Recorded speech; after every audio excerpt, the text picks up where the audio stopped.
I do some improv Hebrew in my set. Oh my God. All right. This is not the way to pitch people to come to your shows. The last 10 minutes is improvised Torah readings. You're like, Jesus Christ. All right. Well, no, I mean, it's because I grew up and I was the only white boy. And so I was a terrible bar mitzvah student. And the only way to learn my Torah portion was to rap it. So on stage at a certain point in my, I don't really do it anymore, but I would rap in Hebrew. Dude, all right. Well, now you got me back. My interest is piqued. Yeah. Rabatan Nivare Yehi Shimado Not Mea Rock Mea Tabiat Alam till the sweat runs off my balls. Bring that beat back. Is that what that man? Come on. Hey, it's Herbert. And you're listening to the About Last Night podcast, you slippery little son of a bitch. About last night.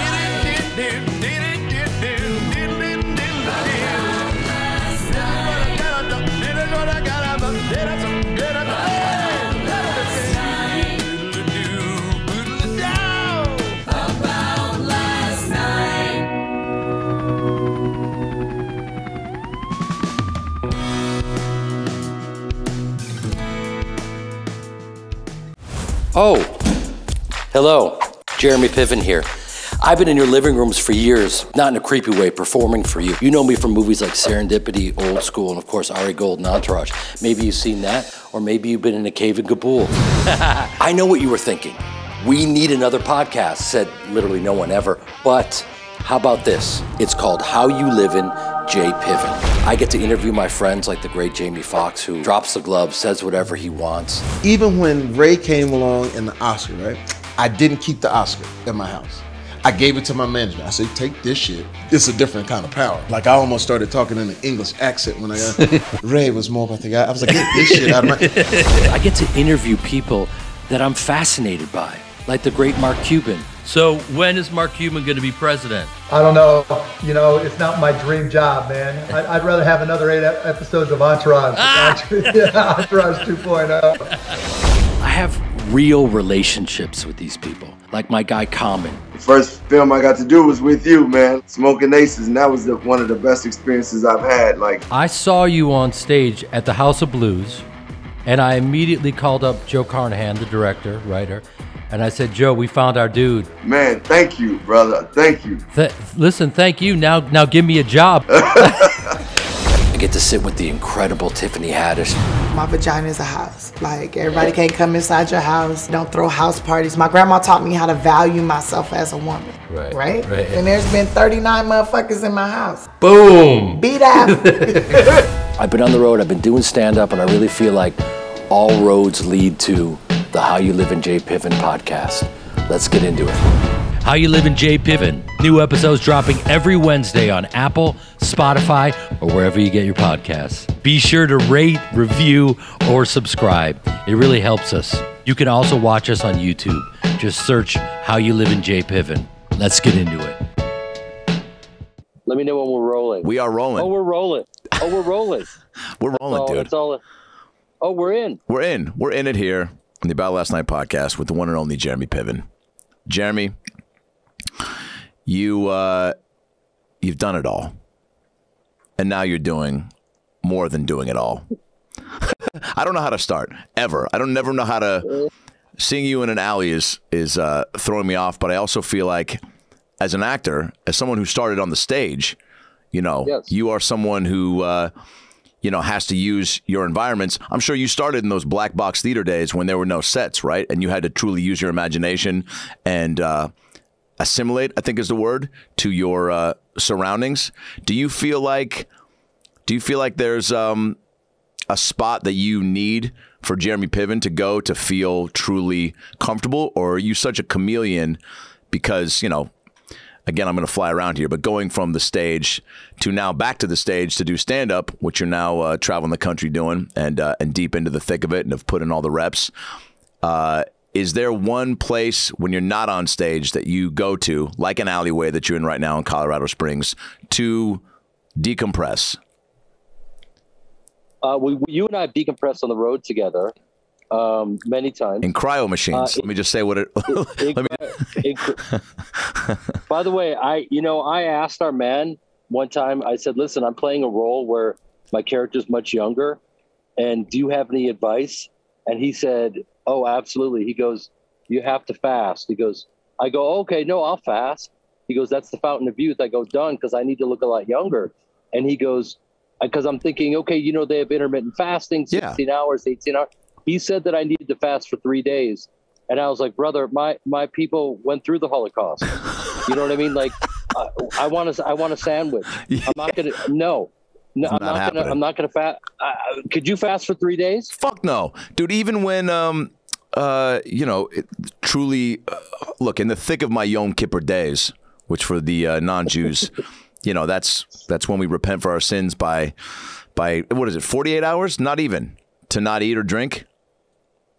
It's really 24 hours. It's really 24. I'll be honest, that was a lot as a kid, especially a fat kid in Seattle when it's during the rainy season. I mean, it was always a roll of the dice with fall weather in Seattle when Yom Kippur fell. Yeah. So if I couldn't even go outside to distract myself and I'm indoors with the TV, and what goes with the TV if you're a fat kid? Snacks. And if I can't have snacks, I mean, it was double trouble. But I don't know. How many years? Go ahead. It's a great way to introduce Jewish kids to religion. Just starve them and then make them feel guilty and repent for their sins. Yeah. It's interesting. You brought up in the beginning of your intro. What's like the weirdest kind of I've had? You don't understand. Like, when I started in Chicago theater, we were doing a play. I started a theater company with John Cusack called The New Criminals. And we were doing a play, and the cast outnumbered the audience. Oh, my God. And I was playing a role in Major League. Remember that movie a million years ago? Yes. Major League? Okay. So I was playing a role, and so I used to drive to Milwaukee County Stadium and then back for the curtain. And I remember I just barely made the curtain, and I was playing the wild man of Borneo, who is a man they found him in the jungle. And so I had no clothes on and I had war paint on, and I just sprinted on the stage and looked out and saw, I usually head into the audience and do some madness. And I did. And then they got up and left. And then we had, the 11 people in the audience, half of them left. So we were left with a few people at the very end. So, I come from a place where, I've seen these rooms are heavy lifting.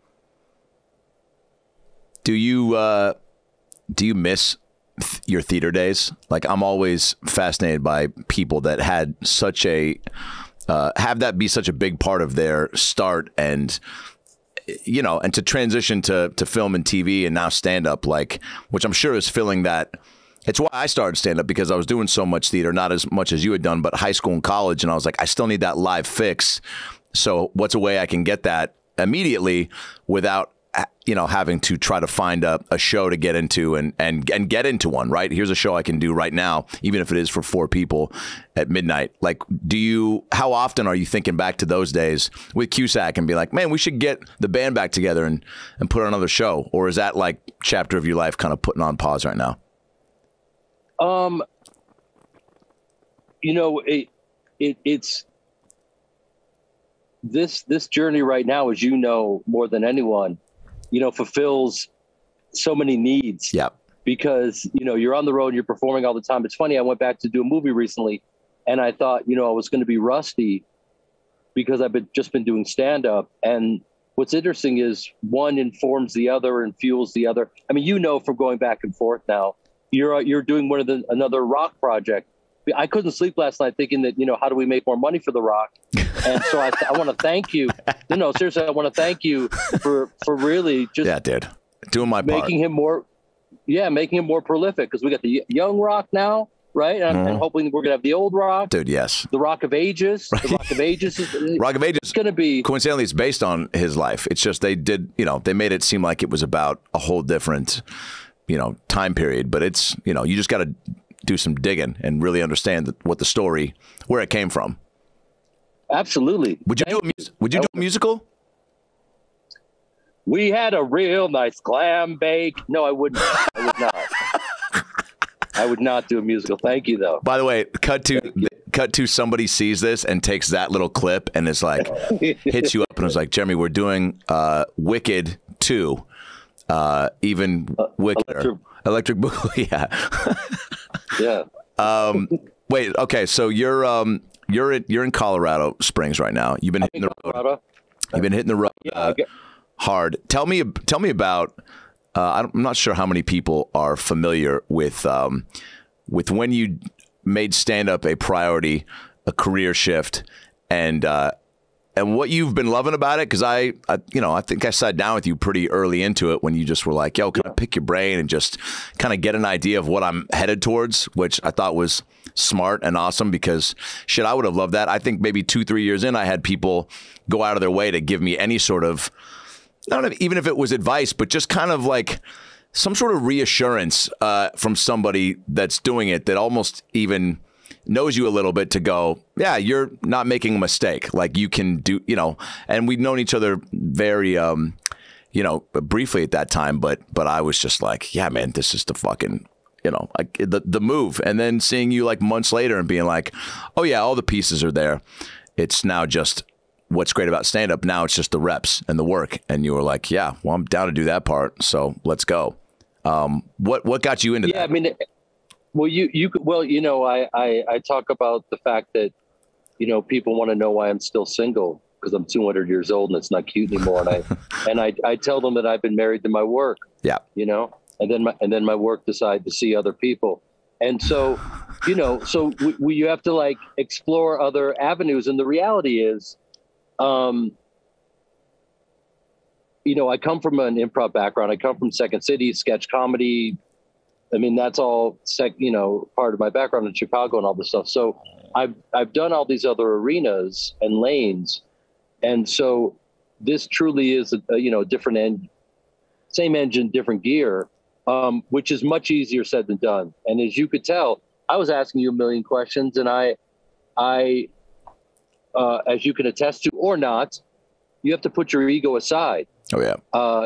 And just talk to people and ask questions and try to figure it out. And that's what led me to my podcast, How You Livin J Piven. Yeah. Nice transition. Thank you very much. Professional alert. Yeah. Because a lot of, when I would sit down with all these people, Tom Segura or Jamie Foxx or Tiffany Haddish, and initially I was going to put together some sort of a documentary about stand-up, and I realized we've had a lot of those. Yeah.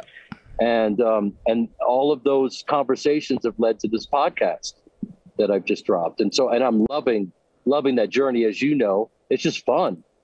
Yeah. It was a natural transition for you, because again, knowing so many people from doing so many fucking cool projects. I mean, when we were on our way to that cryo place in Arizona, and you just generously were sharing stories with me and Sandy Danto, and it was just like, you could even see and hear in your voice, and I don't know how much you are like reminiscing or just remembering details. It's like, once you do so much shit, it's like you ended up telling us some Seinfeld stories that felt like you hadn't told them in a hot minute, which I thought is always cool, when you can kind of trigger something in someone and have you sense in us the enthusiasm of like wanting to hear some shit. And then, you could hear it in your voice being like, all right, let me kind of make your guys' day with some cool ass stories from something you definitely loved.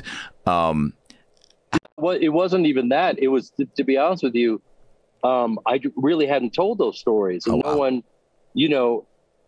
I was telling you that I was on the Larry Sanders Show, yes, and I run into Mark Hirschfeld, who's the casting director, and he says, "Oh, would you like to audition, to play George on Seinfeld?" And I had never seen the show because I was living in a pool house without a TV while I was a series regular on a TV show, because I'm a dummy. I didn't have a TV, so I was like, and I'm such a hungry actor, you never turn down an opportunity. So I went and auditioned, and I had met Jason Alexander And so I did my Jason Alexander impersonation, and I got the part. And it was probably the best way to meet all of them, because I met the Beatles without knowing they're the Beatles. Yeah. So that was cool. Yeah. And they were amazing anyway. So I had a great time, and I, was a part of something incredible for a brief moment. When you're in Chicago growing up, and you said you got in a second city doing sketch and improv, is it almost like if you have the acting or comedy bug in you, is that just a move? Like when you're fortunate enough to be around it and have family that's in the theater world already, like was it just an obvious, like, all right, cool, like when I get to the appropriate age, second city is going to be a part of the journey? Well, yeah, but I mean, I started on stage at the Piven Theater at about 8 years old. Wow. And so, I was butchering Chekhov and I was butchering all the greats from a very early age. And so by the time, you leave college at 23, and I went to NYU and studied theater and blah, blah, blah, I immediately wanted to get into, because I was watching Saturday Night Live and huge fan. And so the move is to audition for Second City. So yeah, that is the dream. That's the ultimate dream. Or my dream was really to be the first Jewish linebacker, but they don't have any 5'8" Jewish linebackers in the NFL. I don't know why. Not with that attitude. Not yet, see, everyone that gets close just talks himself out of it. He's like, dude, there's no way I'm going to make it.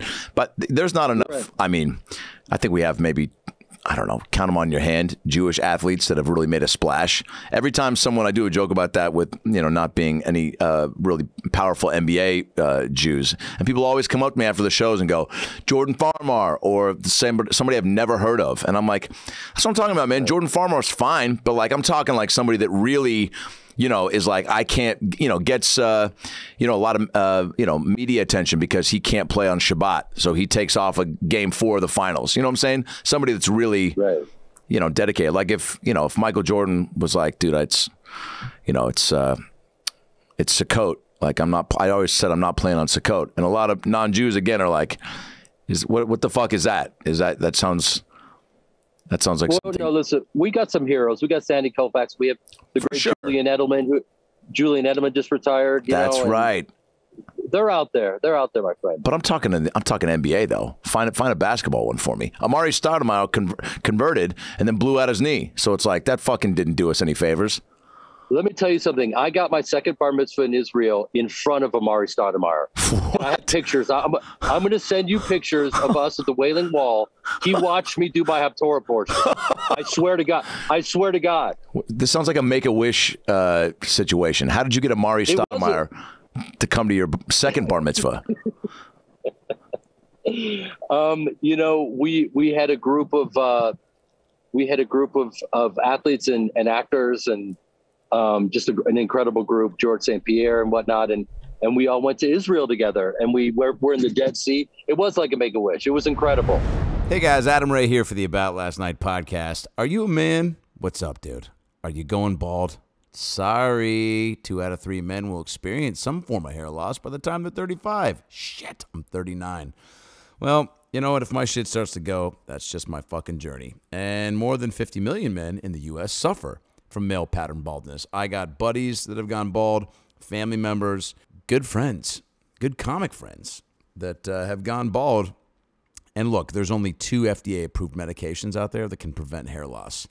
And Keeps offers both. What is Keeps? I'll tell you, Mom. Keeps offers a simple, stress-free way to keep your hair. Because look, keeping your hair is something we all want. Nobody wants to be seeing their own reflection in a pond off their head. If you sign up for Keeps right now, you're going to get convenient. Keeps offers convenient virtual doctor consultations and medications delivered straight to your door every 3 months so that you don't even have to leave your home. The cost is low. How much? Well, treatments start at just $10 per month. And Keeps offers generic versions, okay? The packaging is discreet so that your neighbors aren't like, hey, what's going on? You lose your hair? You're like, fuck you, Rob. And the results are proven, okay? Keeps has more 5-star reviews, which is huge, than any of its competitors. Look, prevention is key. Treatments can take 4 to 6 months to see the results, so act fast. And if you want to act fast and start turning your shit around and getting that head full of stuff, and by stuff I mean hair, is ready to take action and prevent that hair loss. So go to keeps.com, keeps.com/last night to receive your first month of treatment for free. That's keeps.com/last night to get your first month free. Keeps.com/last night. Time to fill that head up with some hair. Yeah, I know you're a big Hoops fan, big Chicago Bulls fan. Yeah. What's this movie? I mean, your relation with Jamie Foxx, I know, goes way back, but is it All-Star Weekend? Is that movie still on the horizon? Well, Jamie's been. We were filming it the evening that Trump was elected, and I'll never forget it. I was one of the only white boys on set, which reminds me of how I grew up. Because I grew up in this. No, I'm not just saying that. Oh, for real? That's not a joke. So. I don't know if I've ever had a better time. I mean, that cast was, it's a terrible cast. It's like Jamie and Benicio del Toro and Robert Downey Jr. and Eva Longoria. It's a cast you don't want to see. Boo. They're just filled with who wants to? Yeah, no one wins. And Jamie's been editing it for 4 years, and I think you should take more time. Because I'm thinking, I do, because I think when we're 70. Put it out. That's the time to put it out. Yeah, exactly. Just do you? And you got to be featured in the whole Last Dance experience. That was fucking crazy. Yeah, I mean, to show you how badly I wanted that, they came to me and I thought it was a joke, and I was like, they're like, send us one 30-second clip of any funny story you got or any story. Of you and being a Bulls fan, whatever. So I sent them 14 30-second. And by the way, that's cut down. Yeah, I had to cut it down to 14 for sure. And I just wanted to go 1 for 14. That's it. Let me just go 1 for 14, and I did. One. I made it in, and I'm trying to do a bit. It was fun and it was an honor. It was incredible. I watch that to this day, and I think it's important for people to see because there was no social media then, and there's not a real reference in real time for what MJ was doing, and the rest of his players are really honest. Like they said, he's an asshole, and he is filled with tough love, and MJ was the first one to say it. Like, this is who I am, and this is what I believe it takes to win, and you either are with me or against me, and It worked. It worked for him. And it was just beautiful to see. It's so rare to see that because everyone's on their best behavior now. Everyone's doing some sort of performative gesture. They're a keyboard warrior showing that they're on the right side at all times, and this is a guy going, this is who I was. Was he a hero to, everyone that lived in Chicago? Every time I showed up someplace, I'd be like, oh, fuck, you just missed MJ. And I was like, what's going on? I just never saw him ever. And then, like, where were those places? Be like a Panera Bread or like a fucking, like a hot tub, factory, like a hot tub factory. I don't know where you get a hot tub. Yeah. I don't either, but, I would like to go to a hot tub factory with you. I think we've been to one. If you think about it, we were. I would love to watch. We've shared hydrotherapy together. Yeah, that's as close as you can get. Dude, I would love to watch an indie movie where you play a struggling hot tub salesman in like the Midwest. You ever see Cedar Rapids? I love that movie. So good. And so you as I don't know what the deal is, if the marriage is falling apart, what's going on, but you're trying to get, maybe you inherited the hot tub business. I don't know. I'm spitballing here, but there's just, I immediately just see you as this guy that we're rooting for that's fucking maybe puts his whole family in a Winnebago and is like, I need to fucking do some grassroots marketing to get people back on board with hot tubs.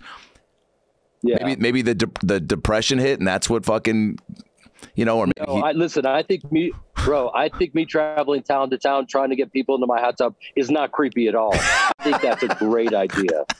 I'll email you a treatment tonight. That's a great idea. All right. And I can bro, that's amazing.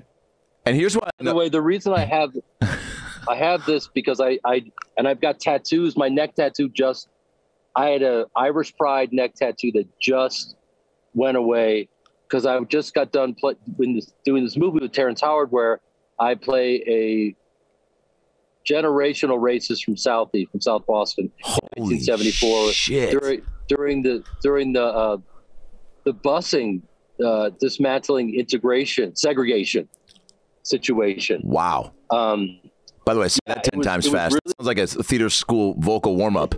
The fucking interrogation. The awfulest thistle, the unsuccessful thistle sitter, unsuccessfully sifted 3,000 thistles through the thick of thy dismantling segregation bus 74. Dismantling segregation. Sorry. Did you hear the news about the 2 Jews who lost their shoes on the cruise? Pubic puke poop. So many. Okay, we're back. Wait, that's dope. Terrence Howard and you. That's a killer combo. I can't wait to see that. I'll tell you how that came about. I ran into him on the street, and I'm just one of these people who, everyone's always playing it so cool, but I have no problem just going up. You're the same way. No problem saying, "Hey, man, I really love your stuff." I just, why not? So I went up to him, and we were both young and hadn't really done much, and I was just telling him what a great actor I thought he was. By the way, my battery is at a certain point, it's just going to shut down. Great. So I say we just keep going. Yeah. In honor of the Jews. Yeah. Maybe it'll be a Hanukkah miracle. Dude. Yeah. Whatever we got is whatever we were supposed to get. Sound good? There you go. All right. Well, then let me pick up the pace here. Yeah, we get it. You and Terrence Howard are boys. Next question. So can't wait to see that. Jer, you again, so many comedies. I mean, from Seinfeld to Ellen to Larry Sanders Show to fucking PCU to old. I mean, it's like you, and then one of my favorite movies and one of my favorite parts of yours, quite honestly, it's Serendipity. Like, you're fucking flawless in that. And I think that movie is just very special. And you and Cusack have the type of, I found out years later that you guys were even homies. And I'm like, oh, duh, because that was a true, you want to see that type of friendship in any movie between fellas, but just especially for what that story was and who you were to him, it was like, I don't know, is that extra special having rapport already built in? And is that easier for you? Way easier when you grow up with someone. And, we grew up in the work together. So we were, we were on stage together doing, improv sets, sketch comedy and whatnot. And so we understood the rhythm and a lot of that stuff wasn't scripted, and it was a blast. And it was one of those things where at the time I remember auditioning for it, not telling him, and then calling him up, and I was just so excited. And that was, it's one of those fun romantic comedies that have kind of people still talk about for some reason. Yeah. When you're doing all these comedic performances, was there ever a time when somebody, Ellen or Cusack or somebody that then said, like, have you ever done stand-up? Because were you that funny guy on set too? Or were you just all business? I'm sure in Entourage you were all business, but I mean, on all these, shows where there's seems a little bit more looseness and there's not so much, where you have so much of the meat to take care of. It just, I've always been such a fan of it, starting with Richard Pryor. And it just seemed like this insane proposition to transform the space by yourself. Because, when you're doing sketch comedy, you have everyone there with you and you figure it out together. So we just never, it wasn't something in reach. You know what I mean? It just wasn't something that we thought we could ever do. And we were always making each other laugh and doing impressions and fucking around at all times. But it was never but I remember the first time I did stand up, my agent said, there's something called, Just for Laughs, this little comedy festival. Yeah. And this is, 10 years ago. And so I thought, he's like, you should do it. And I trusted him, and I go out there. I had a buddy of mine, and we went out there and checked it out. And so we go, let's go check out the venue. We go the night before, and my buddy goes, what do you what's going to be asked of Jeremy? What's going on here? They said, oh, okay, well, it's filmed live. And I was like, oh, film live. Okay. And Jeremy will get up and do 20. And we were like, 20 what? They're like 20 minutes of what? Of stand-up. 20 minutes of stand-up on live television. Wow. Yeah. And then he'll do a quick 5 around each one of the comics. Holy and his shit. face just went white. and he's just like, oh, okay. Okay. And then so we went out to dinner and he goes, all right, here's the deal. You're going to tell me a story right now that you think it's just tell me a funny story. And I told him a story about taking my mother to the Golden Globes, and we ran into Meryl Streep, and my mom literally froze and couldn't move and couldn't speak. Whoa. And it was just like this, because my mom just, she's been my acting teacher since I was a kid. Yeah. We love Meryl Streep. Anyway, so he goes, okay, here's the deal. Forget about doing stand-up. You can't learn how to do stand-up in 24 hours. He goes, first of all, you have to play into what their perception of you is. They all think you're Ari Gold. So at various times, you're going to get phone calls and texts, and you're going to just keep celebrating yourself with, various offers and whatnot. You have to play into this misconception. We don't have any time. And you're going to continuously try to tell this story. He planted himself in the second row, then you're going to throw me out. And we figured out a way to cobble 20 minutes on live television. Wow. And I've never seen it, because with what I know now, it's the scariest thing in the world. And ignorance was bliss, because I just did it. So it wasn't stand-up. It was just like surviving. Dude, the commitment on your part. I mean, and I feel like that's been a big part of. No choice. Yeah. Well, you did have a choice, but you chose, I feel like, and it's a second nature move for you. And I feel like it's always been this. If you were on the stage since you were fucking 8, which is crazy to me. I mean, especially in stand-up, because I've seen you just go, you commit to stuff. And that's one of the things I think we talked about, where it was like, and I think that's something that most comics, and I'm 15 years in, still try to challenge yourself with, like, whether it's a new bit or you're in the pocket on stage riffing on something, just to fucking stay in it and not bail, because you're going to be mad at yourself afterwards. You don't get to fully see how that bit was or grow. You only take steps backwards if you don't go for it. And, I just think that that's an easier said than done trait, but I feel like you've had that for a hot minute. And I'm sure that, and you've told me filming Entourage how much for a character like that, the confidence level, I think, just for you, Jeremy Piven, is already at a sweet spot. But you tell me, you're taking that up a notch for Ari Gold, yeah? I mean, how much of that are you like, nothing's going to faze this guy? Do you dissect the things pre-show of like, all right, here are the times when this guy's going to maybe show signs of, I don't know, true humanity or not weakness, but where his buttons can get pushed to where he can kind of, reveal a softer side? Yeah, Doug Ellen wrote a brilliant script, and I, in an interesting way, I think he might be the real Ari Gold. Oh wow! Even though it's really truly it's truly based on Ari Emanuel, right, obviously, who runs William Morris Endeavor and bought the UFC and is this kind of titan in the entertainment industry, and so it's based on him.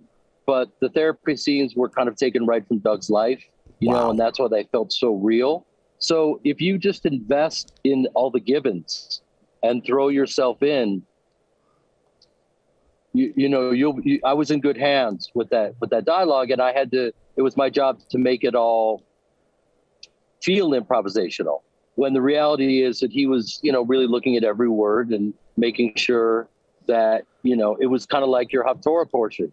You can't start riffing on it. Can you imagine improv Hebrew? I do some improv Hebrew in my set. Oh my God. All right. This is not the way to pitch people to come to your shows. The last 10 minutes is improvised Torah readings. You're like, Jesus Christ. All right.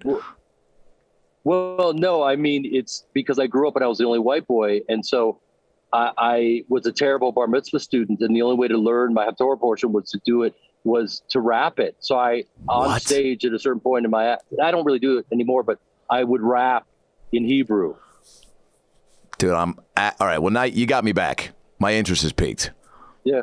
Rabatan Nibare Yehi Shimado Not, May a rock, may a Tabiat alum, till the sweat runs off my balls. Bring that beat back. Is that Come what on, that man.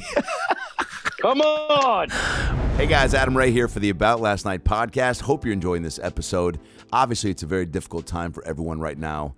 We're all challenged in finding a day-to-day routine that makes our lives consistent and awesome. And if there's something that's interfering with your happiness right now or preventing you from achieving your goals, BetterHelp Online Counseling is there for you. BetterHelp is a professional counseling service, online, private, and it's so convenient. I've used it for a little bit now. It's truly the only way that I've found to help get my own issues dealt with on my own time, at my own pace. You can schedule secure video or phone sessions, plus chat and text with your licensed professional counselor right now. They're specialized in depression, anger, stress, anxiety, family conflicts, LGBT matters, grief or relationships, sleeping, which I have a lot of trouble with, trauma, self-esteem. Anything that you share with them is confidential. And guess what? If you're not happy with your counselor for any reason, at any time, you can request a new one for no additional charge. There's 3,000 U.S. licensed therapists across all 50 states, available worldwide. And again, there's 4 ways to communicate with them: text, chat, phone, and video. You can start communicating in under 24 hours. It's available on any desktop, mobile web, Android, and iOS apps. Schedule a video or phone session, generally weekly, unless your therapist schedules more. Unless you just are really not sleeping and need to get some additional chats in.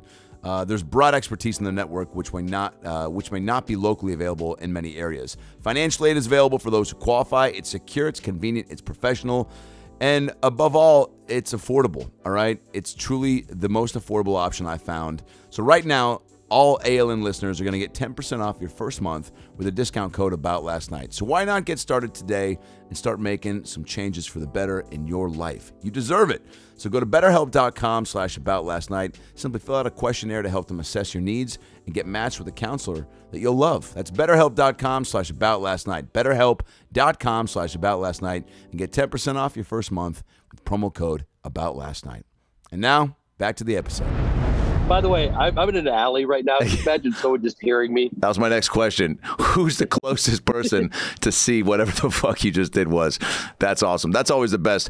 How many of those little things in the show were thought out or just in the moment? Like, there were so many specific things not on paper, like the way that you held your BlackBerry and tossed it in your hand when you were running into the elevator, or the way you flung open a door to the conference room, or the way that you sat down to start typing, or the way that you looked up from the computer and did a double take when you saw a client or your wife coming into the office. Like, all these things. You know, I feel like Steve Carell is also a master at this with The Office, where it's just you guys both do so much that's just not in the script. And I don't know if it's thought out or is it just instinctual once you get so locked into who the character is? Yeah, I mean, if you are locked in, and I mean, this will sound very incredibly pretentious, so forgive me, but if you're locked in and you have the givens of the scene and all that kind of stuff, and you throw yourself, it's just like, you know, you were talking about committing to any bit. You're just fully committing.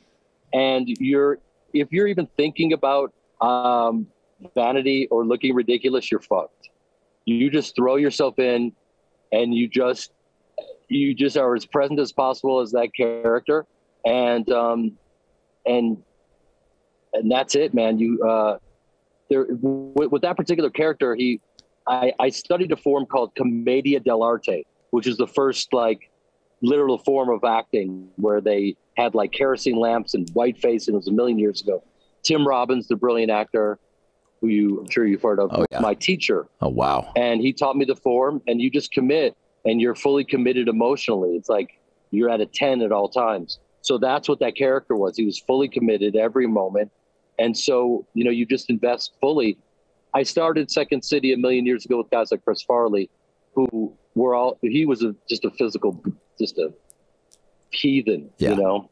And so, you know, you just swing for the fences, man. You know, that's it. What was it like being alive during that block of Curb and Entourage on HBO, and how many people out of the woodworks, because I feel like that was, again, you know, TV now has become an even bigger thing than it was, but that was a time too when truly, I mean, every Sunday night, that might be the last time I truly sat down on a night and was like, I'm not going to do an open mic on this night. I'm going to make this my chill night because I've got a block of TV that I like fucking have been waiting for all week. And you know, I'm sure we had a little bit of time after that where there were still shows like that people treated with such high regard. But man, that was a crazy special time. And I just want to know what that time was like to live through, as far as like, you know, did you have old math teachers hitting you up or fucking people from, you know what I'm saying? Because it was just a bonkers time for TV, and you were a part of it in a big way. Yeah, you know, I guess because there was no social media, it was just prior to all that stuff. I had no idea. You know, it wasn't like I was, you know, now you understand in real time how it's doing. Right. You know, and it wasn't like that at all. I remember my first like inkling that it was kind of doing well was some people asked, hey man, can we come to your house and I'll watch it on a Sunday night? And I was like, yeah, you want to? Yeah, cool. I didn't. Okay. And so we would watch it in like a group. So that was the only way I knew. You know what I mean? We didn't have a way of, I had no idea, which I think is really healthy, to be honest with you. 1000%. Yeah. So you wouldn't like go to restaurants or sporting events and people wouldn't be like, are we good? Or Lloyd, or scream Lloyd. You know what I'm saying? Like, well, no, they definitely say like, I'm a douchebag because of you, bro. Nice. Thanks, man. Yeah. Which is, you know, my work is done. Yeah. Yeah. Work is done. Do you have a favorite? And I'm sure this is, you know, a broken record question, but because, you know, for me, like you said, those therapy scenes, to me, those were some of the best scenes, because in one in particular, when like you're trying to pitch your wife on trying to buy the business and how it's, you know, good business and just, there's so many layers and levels to it, dude, where you're just like, and I'm going to butcher, but where you're like, you're like, no, I need like all the, and it's just so, it goes from 0 to 60 and you're looking at it and there's so much love and you're trying to convince her to fucking go in on this. And you're like, my judgment is never clouded when it comes to business. It's a good goddamn business. And then she's like, all right, like do it. And then you're like, cool. And then you start, the look in your eye of like, wow, she's got my back is so powerful. And then you go to the therapist, you know, can we fucking here? It's just such a great scene where there's so many emotions. Would you get more up for those, or like, I don't know, big boardroom scenes? Like, was there ever a particular day where your juices got extra hyped up, you know, or a special guest star, or?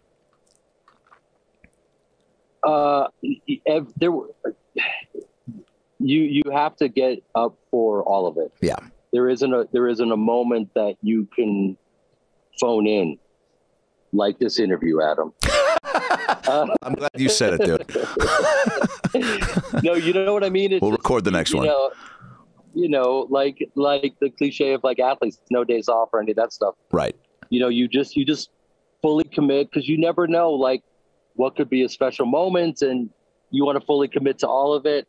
And like I said, it was all mapped out. The dialogue, the givens, they're all there.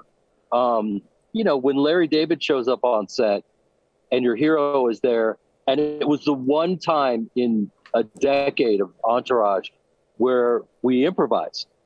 And I just asked him, what's the scene about? And he was like, no, don't worry about it. And wow. So he wouldn't tell me nothing. They just said, here's your mark. You meet Larry here. You'll end up here. You'll see drama here. And then you and Larry will end up here.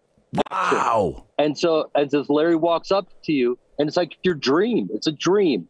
It's like, I don't understand.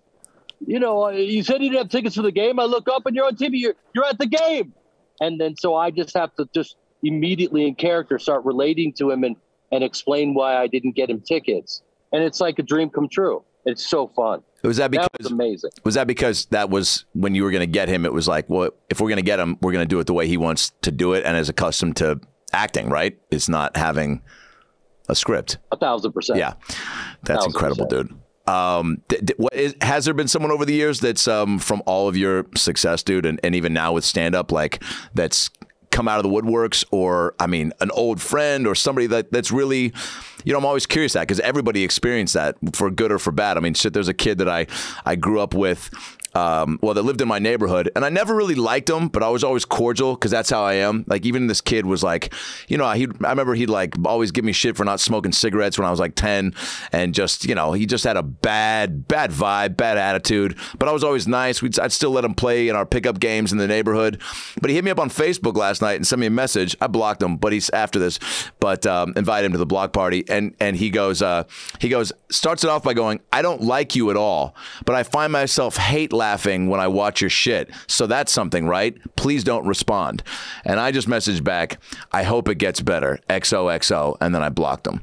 Now, do you have people like that that was my dad, by the way, but do you have people like that that hit you up that are like, holy shit, man, I always remember when you were like, you know, at NYU, or, you know, I don't know if you had day jobs prior to getting in the biz, but like people that just along your path. I was performing at an Air Force base for prisoners. Whoa. For Second City. And you know, I was in the touring company, and I went to the bathroom, and I'm in the bathroom, and I leave, and there's a guy being escorted in, and it's the dude that robbed my house and killed my dog. And there I'm face to face with Julio, and there he is. And Julio and I fought in high school, and we fought while we were both I was dressed up for Halloween. Remember the Warriors? I had face paint on, you know, and I literally. And you know, when you get into a fight back in the day, you take your shirt off, yes, and you fight, yes. And he was a gangster, a real gangster. And I see him, and this is after I knew he had robbed my house and killed my dog. And I'm looking at him, and I just have that moment of like, what do we do? I have to be on stage now. You know what I mean? So do I start unleashing on Julio in the bathroom, or do I get on stage? And obviously I got on stage, but I'm here to tell you, when you're on stage performing in front of someone that evil, you're not in the right space to create. And it was just a real lesson in, you know, I mean, we already know this. You have to be totally present and confident and in that place where you want to just, you know, to create on your highest level. Yes. And I was just unwatchable for that. But it's very difficult to perform for someone like that. That's not the question you asked me. And I'm sorry I veered off into that strange story. Way better response. Hey guys, Adam Ray here for the About Last Night podcast. As we've talked about on the show before, look, we're all trying to find out what's right for us in life, in and out of the bedroom, but relationships should add value to our lives, especially under the sheets, with the windows closed, the candles on, and the music at full capacity. So why don't we think the same way about our sex toys? That's right. Ladies, fellas, this ad is for you, because we all like pleasure, and it just comes in different forms and shapes and sizes. And Dame Products, D-A-M-E, Dame, is a woman-owned sex toy company making the next generation of vulva-tested, vulva-approved vibrators. Founded by a sex educator and an engineering whiz, Dame develops toys with the help of real humans and couples like you. They're closing the pleasure gap and helping the world one vulva at a time. Their vibrators and accessories are made with medical-grade silicone, smart design principles, and lots of love, earning glowing press from the New York Times, W Magazine, and many more publications that love to see you feeling good. Now, look, whether you're a couple looking for an extra boost, where it matters, you know what I'm talking about, wink, wink, you know, urethra, wink, wink, you know, clitoris. Which, by the way, when I first heard the name Dolores, I thought it was clitoris, and then it made me think how funny it'd be if someone was named clitoris. But then people kept saying Dolores because they were assuming that her name's not clitoris, and then the person had to correct them and go, it's actually clitoris. My parents were hippies. Now look, whether you want that boost now or in a couple days, your journey of self-exploration sexually is your journey. So we are sure that you're going to want to earn a spot on your nightstand with a Dame sex toy. I recommend the Ava. It's a couple's vibrator giving you clitoral stimulation during penetrative sex. That's a tough word to say. Penetrative. During sex. Its flexible wings tuck under your labia for a snug fit. Holy shit. That is descriptive, but sounds like a lot of fun if I had a labia. And the best part, Dame offers hassle-free returns within 60 days, so your satisfaction is literally guaranteed. Seems like there was a missed opportunity for a joke there. They should have had the returns be within 69 days. Get it? All right, I'm 10. So, look, go to dameproducts.com/aboutlastnight for 15% off site-wide today. That's amazing. Everything, 50% off. Go to dameproducts.com/aboutlastnight. I've already ordered some stuff because, look, you got to keep things fresh. You got to keep things exciting. You got to keep things interesting, and we all want pleasure. So go to dame.com, D-A-M-E, products.com, dameproducts.com/aboutlastnight today for 15% off site-wide products. Get that vibrator, get that stimulation, get your clitoris up and locked and loaded. And fellas, start giving back to the community the way you should have been from the get-go. All right? And now, back to the episode. All right, give me a positive outcome. Any like old, teacher or, somebody that you worked with or a mom's friend that always had the hots for you, like somebody that just, that you really, appreciated you? Well, you mentioned my mom. She's, first of all, you're one of these people who I've watched, like your crowd work is incredible. Thanks, brother. You're so welcoming to everyone. You're just a fucking savage, man, because you're just peppering them with love before you crush them. And oh man, you're always like, oh wow, that's an incredible name. It's amazing. What are you up to? Oh wow, that's so interesting. And it's just a festival of love. And then you drag him into the deep waters. It's just very, very funny to watch. It's the hit him and hug him rule. It's like you got to fuck with them because everybody's got to get fucked with. And but you don't have to be a total dickhead about it. And I try to hopefully convey that because that's my favorite type of it. When I don't know how you are with people that bust your balls. There's always got to be a little rapport for me. So if I don't know these people in the crowd, getting a little bit of, even if it's a couple sentences of just like, what do you do? Oh, cool. And like being on board with it and letting them know that I'm not, celebrating is the right word, but just that I'm not out to get them. And also, just in getting more comfortable on stage and with silence, gathering more info has been a great asset because, I have been so in the past quick to be like, shit, there's no laughs.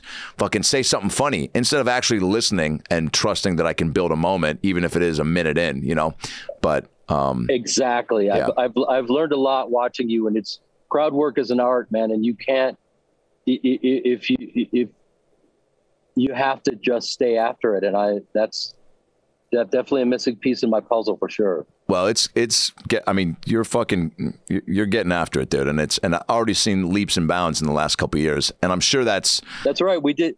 Oh, go ahead.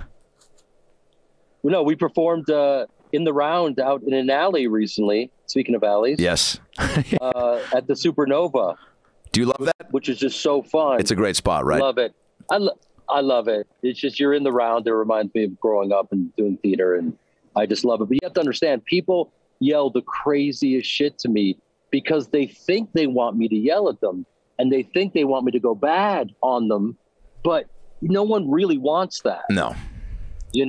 Tell my wife she's a rusty cunt bucket. Sir, we're in front of a Cinnabon. Sir, I'm not going to. Yeah. It's too late. I have a rusty cunt bucket cut off at 7 p.m., sir. Wait, so in the spirit of you kind of, adding these new arsenals to your weaponry, the podcast, How You Livin' with J Piven. Yes. Official drop date is yesterday. Perfect. And it's out. It's out there, and I've gotten to mix it up with some incredible people. And as you know, it's just so fun. You just, if you're genuinely curious about someone, that was my question. Then what's better? Yeah. I'm sitting there I'm talking with Jorge Masvidal, wow.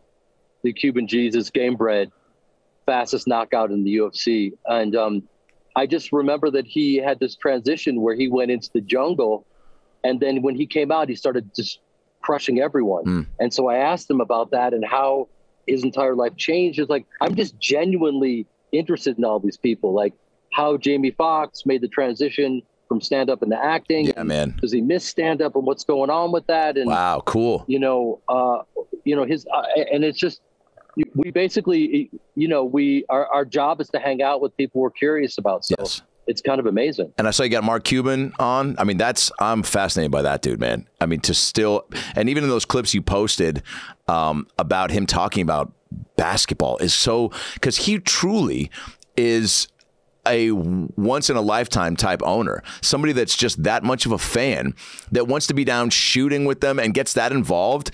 And, you know, has kind of really changed the dynamic of how involved an owner can be, and the personal stuff. I mean, you hear from you know, like even I think it was Dirk's retirement, how much, you know, Cuban you know, means to him and what he's done for him. And it's like, you know, when you give a shit and you care enough about that, which is rare in sports, to have an owner that truly, you're like, he's not down there shooting hoops just because it's a fantasy kid thing, which for sure anyone would do that and understand that.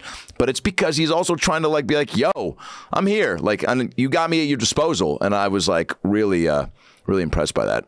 So I can't wait to listen to that one. Yeah. And for whatever reason, that people feel so comfortable with me that they just let their guard down. Right. Like at one point I just said, I played a douchebag. And people think I'm a douchebag. You're an actual douchebag. Yeah. And he's like, I know, baby, but I'm good at it. And he just starts like, he just starts taking a victory lap. And it's just like people aren't afraid to be exactly who they are when I sit down with them. And that's always been the case with me for some reason. People, and I'm honored by that they feel comfortable with me, because I think they sense that I respect them and I'm curious about them. And then so there's a level of trust. And I think it's the same with you. People probably feel the same way with you. Oh, yeah. Also, you're now my 6 degrees of separation from Cuban. And I do want to get on Shark Tank. Maybe you can help me out with that. I've got an idea for a grilled cheese maker that also jerks you out from the shower. This is something that, you know, I need to send off like to get the prototype. But, you know, if you want to loosely pitch that to him next time you're, you know, sending him tech. I think everybody wins with that. It's combining the best of both worlds. But by the way, it's so brilliant. You put it out into the universe, so you have to get after that right away.